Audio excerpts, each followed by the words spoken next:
گزشتہ دنوں express news کے ایک اینکر آفتاب اقبال صاحب، جن کے حوالے سے عام مذہبی حلقوں میں بڑی اچھی رائے پائی جاتی تھی کہ یہ بڑے معتدل مزاج لوگ ہیں، اگرچہ وہ ان کے جو پروگرامز ہوتے ہیں کئی مرتبہ اس کے اندر فحاشی کا ٹچ بھی ہوتا ہے، لچر پن کا ٹچ بھی ہوتا ہے، اور اب تو جو انہوں نے بات کہہ دی ہے اور لوگوں نے ان کو جواب بھی دے دیا کہ میراثی پن کا ٹچ بھی ہوتا ہے۔ انہوں نے ایک پروگرام کیا اور کرتے کرتے یہاں تک پہنچے کہ 73 سال سے اس ملک کو لوٹا جا رہا ہے، نعوذ باللہ نعوذ باللہ ثم نعوذ باللہ، اور کہہ دیا تم نے میدان احد میں بھی یہی کچھ کیا تھا۔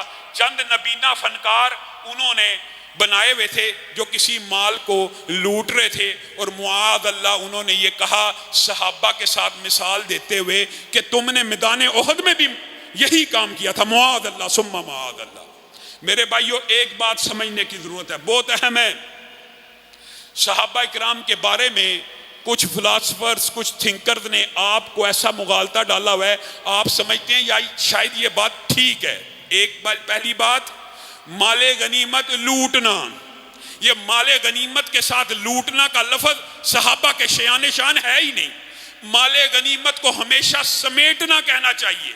اور دوسری بات، یہ مغالطہ کس نے ڈال دیا کہ صحابہ نے مال غنیمت کو دیکھا تھا سمیٹنے کے لیے، یعنی مال کی طمع اور ہرس کی وجہ سے صرف اسی وجہ سے وہ اتر آئے اور مال و دولت معاذ اللہ لوٹنے کے لیے اکٹھے ہوئے۔ یہ آفتاب اقبال نے اپنے پروگرام کے اندر بکواس کی صحابہ کے بارے میں کہ گویا معاذ اللہ صحابہ مال لوٹنے کے لیے احد کے درے کو چھوڑ کے آئے تھے۔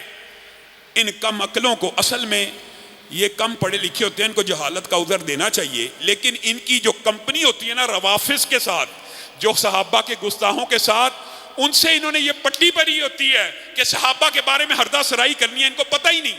آج آپ نے یہ کلیہ سمجھ لینا ہے کہ صحابہ جو مال غنیمت سمیٹتے ہیں، کیا وہ صحابہ کو ہوتا ہے؟ بتائیے، کیا وہ صحابہ کو ہوتا ہے کہ وہ محمد الرسول اللہ صلی اللہ علیہ وسلم کے پاس اکٹھا کیا جاتا ہے؟ یہ چونے جو بکواس کی ہے، اگر اس کے اوپر غور کیا جائے، کیا صحابی اپنے اپنے مال کو لوٹنے کے لیے اترے تھے؟ مال غنیمت کو سمیٹنے کے لیے اترے تھے، اور وہ مال غنیمت کس کی کسٹڈی میں جاتا ہے؟ رسول اللہ کی کسٹڈی میں، امیر لشکر کی کسٹڈی میں، جو اپنی مرضی سے پھر تقسیم کرتا ہے۔ یا جو ریاست کو ضرورت ہو تو یہ خیال سوچ لینا بھی کہ صحابہ نے اپنے مال کو سمیٹنے کے لیے نہیں، وہ تو رسول اللہ کے لیے ہوا۔ جو واقعہ وہ یہی ہے کہ صحابہ نے سمجھا فتح ہو گئی، جب فتح ہو گئی مال غنیمت پڑا ہوا ہے، انہوں نے سمیٹنے کے لیے اتر آئے۔ اس میں کوئی دو رائے نہیں ہے کہ رسول اللہ نے کہا تھا نہ اترنا، اسی لیے اللہ تعالیٰ نے صحابہ کو یہ سبق بھی پڑھانا تھا کہ رسول اللہ کا چھوٹے سے چھوٹا قول بھی کتنا اہم ہے۔ رسول اللہ کا یہ قول تو اہم ہے، لیکن یہ اہم نہیں ہے کہ صحابہ کے بارے میں بکواس نہیں کرنی۔ جو کوئی کسی صحابی کے بارے میں بکواس کرے، صحیح حدیث ہے، اس کے اوپر انسانوں کی، فرشتوں کی، رسول اللہ کی، جمیع مخلوقات کی لعنت ہوتی ہے۔ یہ حدیث نہیں سننی۔ پہلی بات یہ سمجھنے کی ضرورت ہے کہ مال غنیمت صحابہ اپنے لیے نہیں تھے سمیٹ رہے، امیر لشکر رسول اللہ صلی اللہ علیہ وسلم کے لیے سمیٹ رہے تھے۔ آج کے بعد کوئی بھی دوبارہ یہ بکواس کرے تو وہ صحابہ کے اوپر تان نہیں کر رہا، بلکہ رسول اللہ کے اوپر کر رہا ہے، اگر کر رہا ہے تو۔ پھر ہوا یہ کہ سوشل میڈیا پہ محبان صحابہ نے احتجاج کیا۔ آفتاب اقبال کے ذہن کو کوئی بات اپیل کی یا نہیں کی، یا خوف سے کیا یا نہیں کیا، اس نے آ کے غیر مشروط معافی مانگ لی، اور اس نے اس بات کی ابتدا کی، مجھ سے حماقت سرزد ہو گئی ہے، میں انکنڈیشنل غیر مشروط معافی مانگتا ہوں، مسلمانوں کی جو دل آزاری ہوئی ہے اس پہ معذرت ہوں۔ میرے بھائیو، جب کوئی بندہ معذرت کر لے، معافی مانگ لے اور غیر مشروط مان لے، تو اس کو صحابہ کی تعذیراً جو شرعی سزا ہے اس حوالے سے بھی یہ موقف ہے۔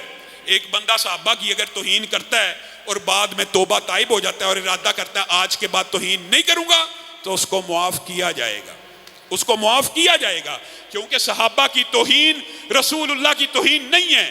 حضرت عمر نے، حضرت ابو بکر نے یہ کلیہ طے کر دیا، آپ کو کہا گیا اس بندے نے آپ کی توہین کی، اس کا سر قلم کر دیا جائے، تو ابو بکر و عمر کا کیا فتویٰ تھا؟ یہ حق اگر کائنات میں کسی شخصیت کا تھا کہ جس کی توہین پہ سر قلم ہوگا، وہ صرف آمنہ کے لال کا تھا۔